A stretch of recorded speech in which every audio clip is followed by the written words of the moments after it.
شکریہ جی، شکریہ. بسم اللہ الرحمن الرحیم.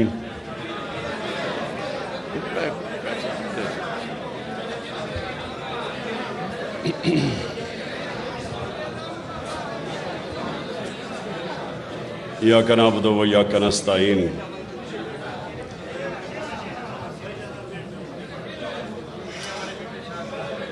میرے معزز علماء، معزز مشائخ، میں پہلے تو آپ سب کا شکریہ ادا کرتا ہوں.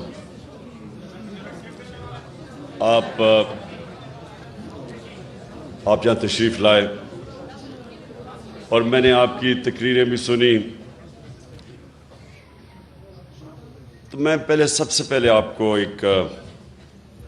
اپنی بات شروع کرنے سے پہلے میں یہ واضح کر دوں. تھوڑا اس طرف ہو جاؤ،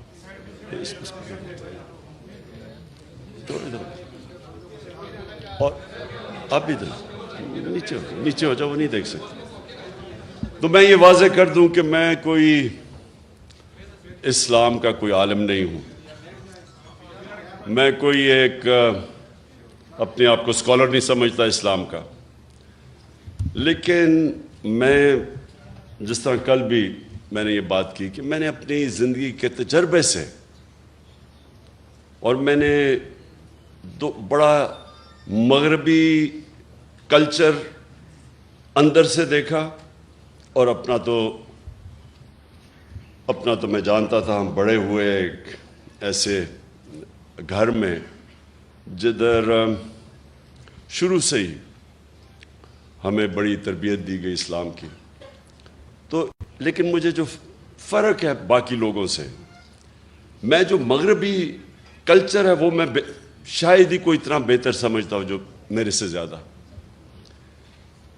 تو میرا جو زندگی کا سفر وہ اس طرح ہوا کہ میں جب دونوں کلچر کا موازنہ کیا تو آہستہ آہستہ میں اس نتیجے پہ آتا گیا کہ وہ جو مغربی معاشرہ ہمارے سے آگے نکلا ہے اور ہم پیچھے رہ گئے، میں آہستہ آہستہ اس نتیجے پہ آ گیا کہ اس کی ایک وجہ ہے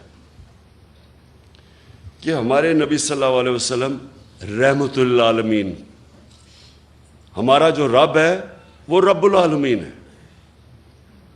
رب المسلمین نہیں ہے، مسلمانوں کا خدا نہیں ہے، انسانوں کا خدا ہے.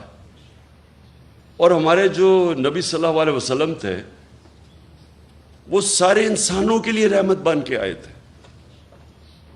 اللہ چاہتا تو وہ صرف مسلمانوں کے لیے رحمت بن کے آئے، لیکن وہ سب انسانوں کے لیے رحمت بن کے آئے تھے. اس کا کیا مطلب ہے؟ اس کا مطلب یہ ہے کہ جب اللہ ہمیں حکم کرتا ہے کہ نبی صلی اللہ علیہ وسلم کی شریعہ پہ چلو، ان کی سنت پہ چلو، تو وہ ہماری بہتری کے لیے اللہ کہتا ہے. یہ میں آپ کو پھر بتا رہا ہوں کہ یہ میں اپنے زندگی کے تجربے سے ان چیزوں پہ پہنچا، ان نتیجوں پہ پہنچا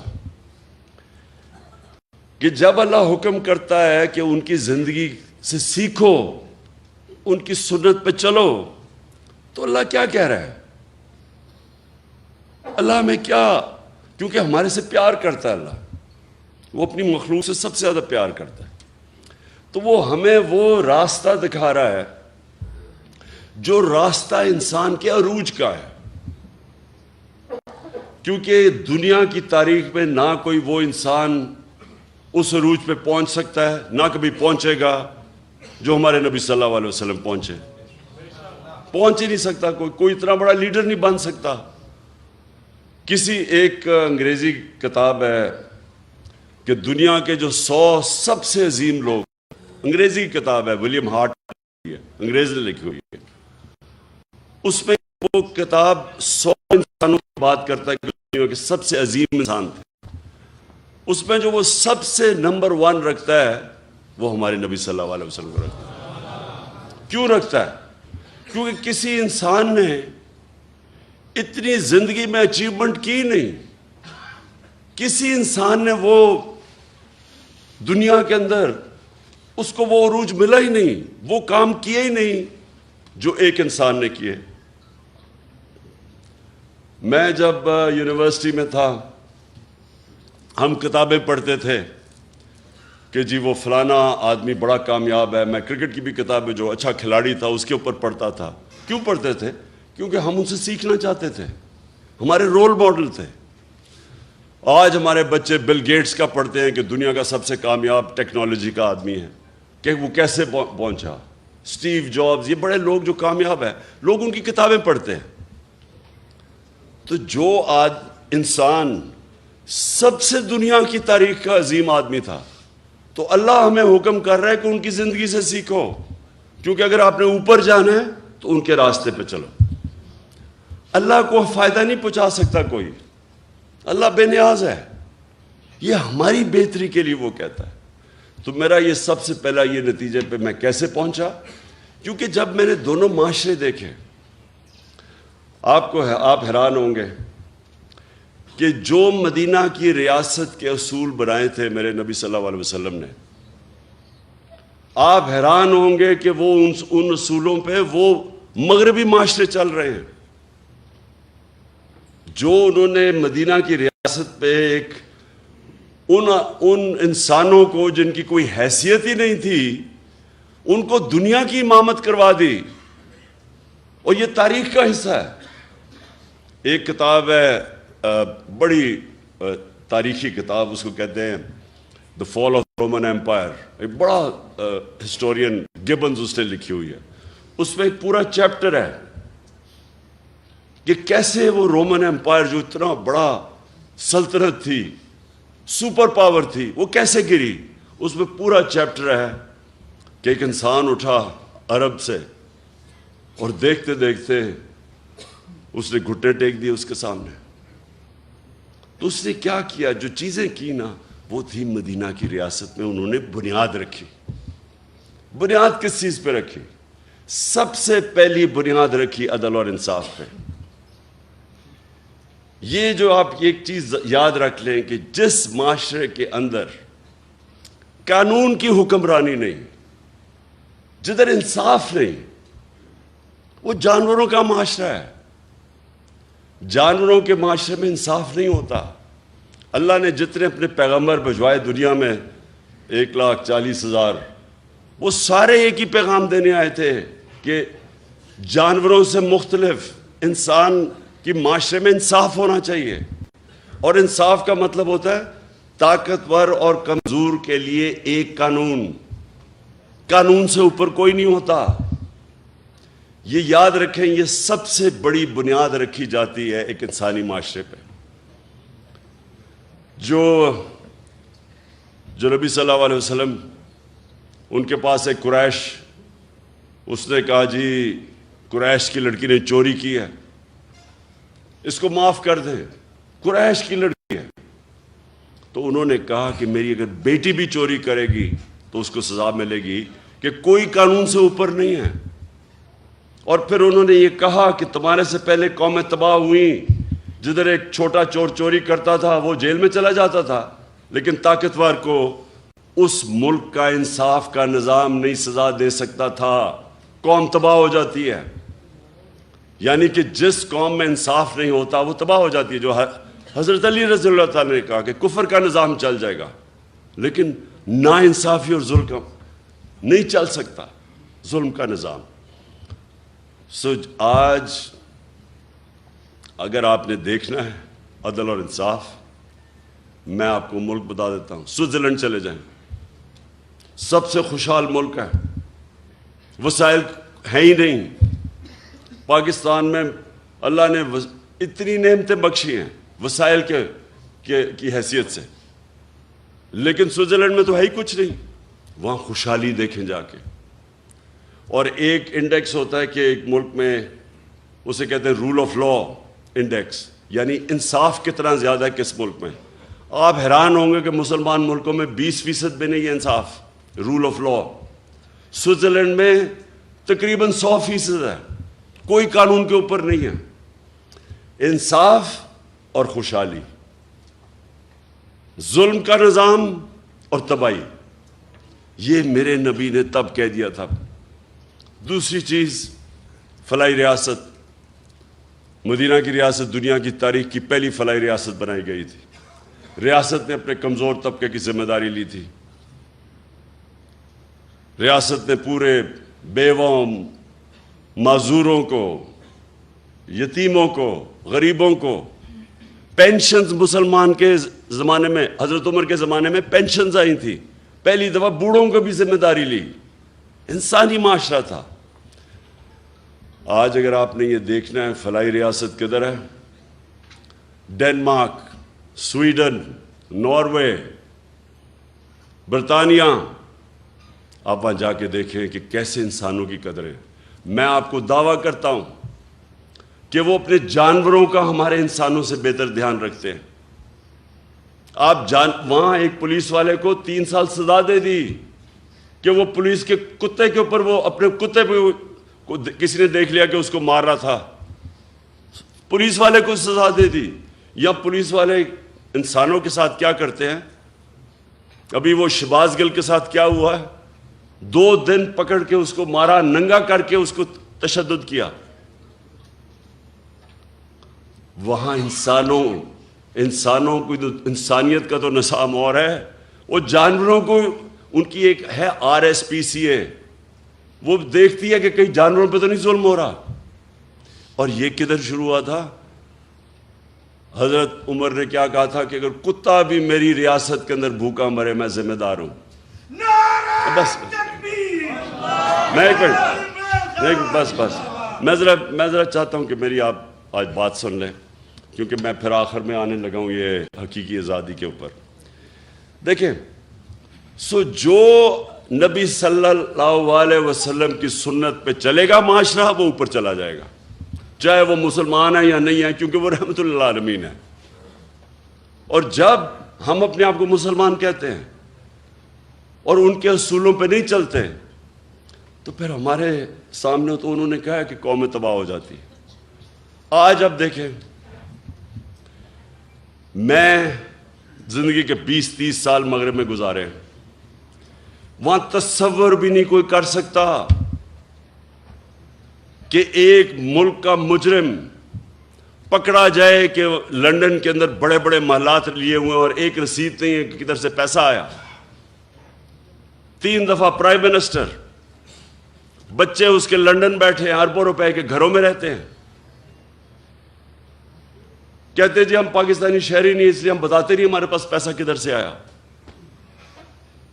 وہ عدالت، سپریم کورٹ اس کو کنوکٹ کرتی ہے، مفرور جھوٹ بول کے ملک سے باہر بھاگتا ہے، اور وہ آج پاکستان کے فیصلے کر رہا ہے۔ وہاں بیٹھ کے ابھی یہ جو آڈیو لیکس آئی ہیں، یہ جو انکشاف آپ کے سامنے ہوئے ہیں، ان کے اندر پتہ چلے گا کہ وہ سارے ایک مفرور، ایک کرپٹ آدمی، ایک جھوٹا آدمی، ایک اربوں روپے اس ملک کے چوری کر کے بڑے بڑے محلت میں باہر رہنے والا آدمی، وہ ملک کے فیصلے کر رہا ہے۔ یہ مغرب میں تصور بھی نہیں ہے۔ اور اس کا جو منشی اسحاق ڈار، وہ جو آیا ہے، یہاں پہنچا ہے، سوچیں کہ اس کو نیب نے بلایا، پوچھا کہ تمہاری پراپرٹیز کدھر سے آئی ہیں، بجائے جواب دینے کے لیے پرائم منسٹر کے جہاز میں مفرور ہو جاتا ہے۔ نون لیگ کے زمانے میں وہ آج پاکستان آ گیا ہے اور فائنانس منسٹر بن رہا ہے۔ یعنی اب پاکستان کا پیسہ، فائنانس کس کے حوالے کر رہے ہیں؟ جو مفرور 5 سال سے بھاگا ہوا تھا کہ جی میری طبیعت ٹھیک نہیں تھی، وہ ابھی تک یہی نہیں پتا کہ 5 سال کس چیز کا علاج ہو رہا تھا، اس کا کوئی ایسی بیماری ابھی تک پتہ ہی نہیں ہے جس کو 5 سال لگ رہے تھے، وہ بیماری نہیں تھی، ڈرا ہوا تھا، اور تب اب ڈیل کر کے یہاں پہنچا ہے، اور اب آ کے پاکستان کا فائنانس منسٹر بنے گا۔ 22 کروڑ قوم کی، یعنی آپ کے خزانے پر بیٹھے گا، بلے کو بٹھاؤ گے دودھ کی حفاظت کرنے کے لیے، یہ کسی مغربی معاشرے میں نہیں ہو سکتا، کیونکہ وہاں انصاف ہے۔ اور میں جب یہ چیزیں آپ کے سامنے رکھتا ہوں، اور یہ جو ابھی آپ نے فضل الرحمان کی بات کی، یہ اس گورنمنٹ کا حصہ ہے جدھر یہ ظلم ہو رہا ہے۔ سارے 60% جو کیبنٹ بیٹھی ہے، 60% کیبنٹ ضمانت پہ ہے، کرپشن کے کیسز کی ضمانت پہ ہے۔ یہ کس مغربی معاشرے میں ہوگا؟ اس لیے وہ ہمارے سے آگے ہیں کہ وہ ان کے جو احکامات میرے نبی نے ہمارے لیے، مسلمانوں کے معاشرے کے لیے جو ہمیں کہا تھا کہ یہ آپ کے لیے لازمی ہے، وہ ادھر چل رہے ہیں۔ انسانیت وہاں بہتر ہے، فلاحی ریاست بہتر ہے۔ وہاں غریب آدمی بے روزگار ہوتا ہے، اس کو پیسے ملتے ہیں جب تک روزگار نہیں ملتا۔ وہاں غریب آدمی کے لیے بہترین سکول ہیں، مفت پڑھائی ہے۔ غریب آدمی کسی ہسپتال میں جائے، اس کو مفت علاج ملتا ہے۔ جو ہم نے کوشش کی ہیلتھ کارڈ لا کے کہ عام لوگوں کے لیے، غریب گھرانے کے لیے ہیلتھ انشورنس کہ 10 لاکھ تک کہیں بھی علاج کروا سکو، یہ تو ہم نے شروع کیا۔ یہ سارے مغرب میں ہیں۔ ادھر فلاحی ریاست ہے، عدالت میں جاتا ہے غریب آدمی، حکومت اس کو وکیل کر کے دیتی ہے، حکومت انصاف دیتی ہے اس کو۔ اس لیے اللہ کی برکت آتی ہے وہاں جب غریب آدمی کی آواز، اس کی جب دکھ اور درد کی آواز اوپر سنتا ہے، اور جب آپ اس کی خدمت کرتے ہیں وہ بھی سنتا ہے اوپر والا۔ تو میں نے وہ معاشرے دیکھے ہیں۔ اس لیے جب میں آیا تو حکومت میں جب میں آیا، حکومت سے پہلے میں بات نہیں کی، جب میں حکومت میں آیا، پرائم منسٹر بنا، تب میں شروع ہوا کہ یہاں ریاست مدینہ کے اصولوں پہ پاکستان کو کھڑا کرنا ہے۔ اس لیے کیا کہ یہ کوئی نہ سمجھے کہ میں ووٹ مانگنے کے لیے کر رہا ہوں، کہ لوگ میری نیت پہ نہ شک کریں۔ جس طرح فضل الرحمان اسلام کو بیچتا ہے، اس کو جو مرضی فتویٰ دلوانا اسے دلوا لو، اگر اس کو تم پوزیشن دے دو۔ اس کا تو مقصد اسلام، اگر 30 سال سے وہ پالیٹکس میں ہے، مجھے بتائیں کہیں دنیا کے اندر اس نے ایک دفعہ اسلام کی کوئی بات کی ہے باہر جا کے؟ اور یہاں بتائیں پاکستان میں کتنے لوگ اس کو دیکھ کے مسلمان ہوئے ہیں؟ میں دعویٰ کرتا ہوں کہ لوگ اس کو دیکھ کے اسلام سے دور ہو جاتے ہیں، کیونکہ وہ جب دیکھتے ہیں کہ صرف ایک انسان کے جو دین کے اوپر بات کر رہا ہے، سارا بات فتوے دین پہ دے رہا ہے، اور اس کے ضمیر کی قیمت ایک ڈیزل کا پرمٹ ہو، کون اس کو سمجھے گا؟ اس لیے میں آپ سے آج اپنے علماء اور مشائخ آپ سب سے یہ کہنا چاہتا ہوں کہ دیکھیں یہ ایک پاکستان ایک فیصلہ کن موڑ پہ کھڑا ہے۔ انہوں نے جو باہر کے لوگ تھے، جو باہر کی قوتیں تھیں، وہ اس لیے نہیں انہوں نے مجھے یہ سازش کر کے ان ساروں کے ساتھ مل کے اندرونی اور بیرونی ملک مل کے سازش کر کے ہٹایا۔ اس لیے نہیں ہٹایا کہ وہ مجھے جانتے نہیں ہیں، مجھے سب سے زیادہ مغرب میں لوگ جانتے ہیں۔ انہوں نے اس لیے ہٹایا کہ وہ اس ملک میں ایسے لوگ چاہتے ہیں جو ان کی غلامی کریں،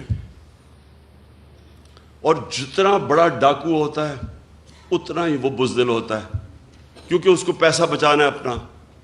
پیسے بچانے کے لیے وہ ملک کو قربان کرنے کے لیے تیار ہو جاتا ہے۔ ان سب کے پیسے باہر پڑے ہیں، ان کا اربوں ڈالر باہر پڑا ہے، چاہے یہ زرداری ہو، چاہے نواز شریف ہو، یہ خان 30 سال سے پیسہ چوری کر رہے ہیں ملک کا۔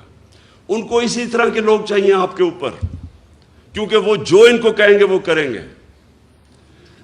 جب زرداری اور نواز شریف 10 سال 8 سے لے کے 18 تک جب یہ اقتدار میں تھے، 400 ڈرون اٹیک کیے امریکہ نے پاکستان پہ۔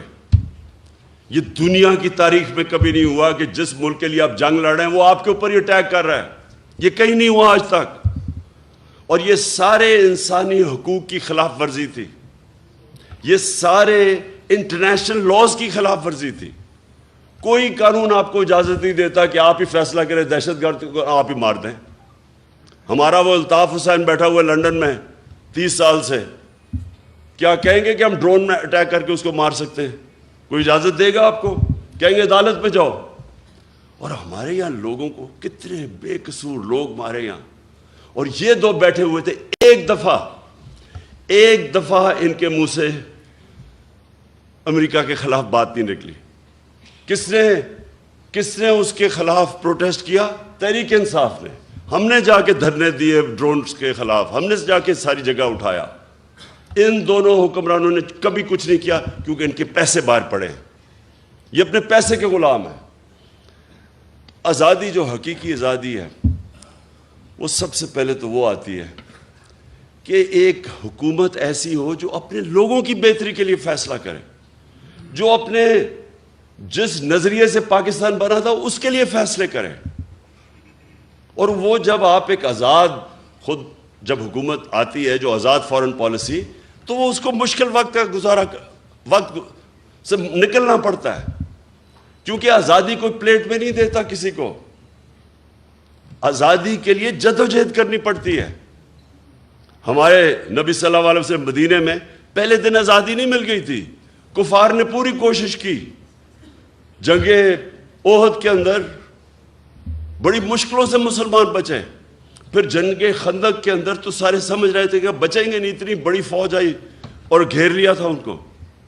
تو جدوجہد کی, قربانیاں دیں, پھر آزاد ہوئے اور پھر ایک عظیم قوم بنے. غلام تو کبھی اوپر جا ہی نہیں سکتے. اور جب ایک مسلمان دعویٰ کر دیتا ہے کہ لا الہ الا اللہ, وہ پھر وہ کیسے کسی کی غلامی کر سکتا ہے؟ اس کا مطلب کہ آپ نے جو اللہ سے وعدہ کیا ہے, آپ نے حلف لیا ہے, لا الہ الا اللہ, اللہ سے آپ کا حلف ہے کہ اے اللہ تیرے سوا میں کسی کے سامنے نہیں جھکوں گا, پھر آپ کیسے کسی کی غلامی کر سکتے ہیں؟ اور پھر جب آپ یہ دعویٰ کر دیتے ہیں تو پھر اللہ آپ پہ چھوڑ دیتا ہے, اور قومیں وہ اٹھتی ہیں جو پھر اپنے پیر پہ کھڑی ہوتی ہیں, پھر قربانیاں دیتی ہیں, مل کے قوم قربانی دیتی ہے, وہ پھر نکل جاتی ہے. جو ہوا کہ دنیا کی تاریخ کا سب سے بڑا انقلاب آیا تھا مدینہ کے اندر. دنیا میں اتنا بڑا انقلاب نہیں آیا. 10 سال 622 اور 632 میں دنیا کا نقشہ بدل گیا, دنیا بدل گئی. 2 سپر پاورز تھی تب بھی. ہمیں بھی جب تک ہم ایک بحیثیت قوم ایک صحیح معنی میں اپنے آپ کو آزاد نہیں کرتے, جو ہمارا کلمہ ہمیں آزادی دیتا ہے, اور جب تک ہم یہ چوروں کی غلامی کریں گے جو باہر سے کنٹرولڈ ہیں, کوئی مستقبل نہیں ہے ملک کا. انہوں نے جو 5 مہینے کے اندر کہا جی ہم مہنگائی کم کرنے آئیں گے. 50 سال میں سب سے زیادہ مہنگائی ہوئی ہے آج پاکستان میں. 50 سال کے بعد ایسی مہنگائی ہے. کبھی ایسا معیشت جو 6% کے اوپر ترقی کر رہی تھی 6 مہینے پہلے, آج وہ بالکل نیچے گر چکی ہے. بے روزگاری بڑھ رہی ہے. یہ آپ کی خدمت کرنے نہیں آئے تھے, یہ اپنے کیسز ختم کرنے آئے تھے. انہوں نے جو چوری کی ہے اس کو بچانے آئے تھے. یہ اسحاق ڈار جیسا فراڈ, یہ اب اسی NRO ڈیل کے تحت یہ پاکستان پہنچا ہے. اور ہماری بڑی بدقسمتی ہے کہ ہمارا نا انصاف کا نظام اس کو روک سکا, اور نہ ہمارے وہ لوگ جو ملک کے محافظ ہیں بنتے ہیں, نہ انہوں نے اس کا راستہ روکا. اور کون روکے گا؟ انشاءاللہ آپ کا بھائی عمران خان انشاءاللہ اس کا راستہ روکے گا.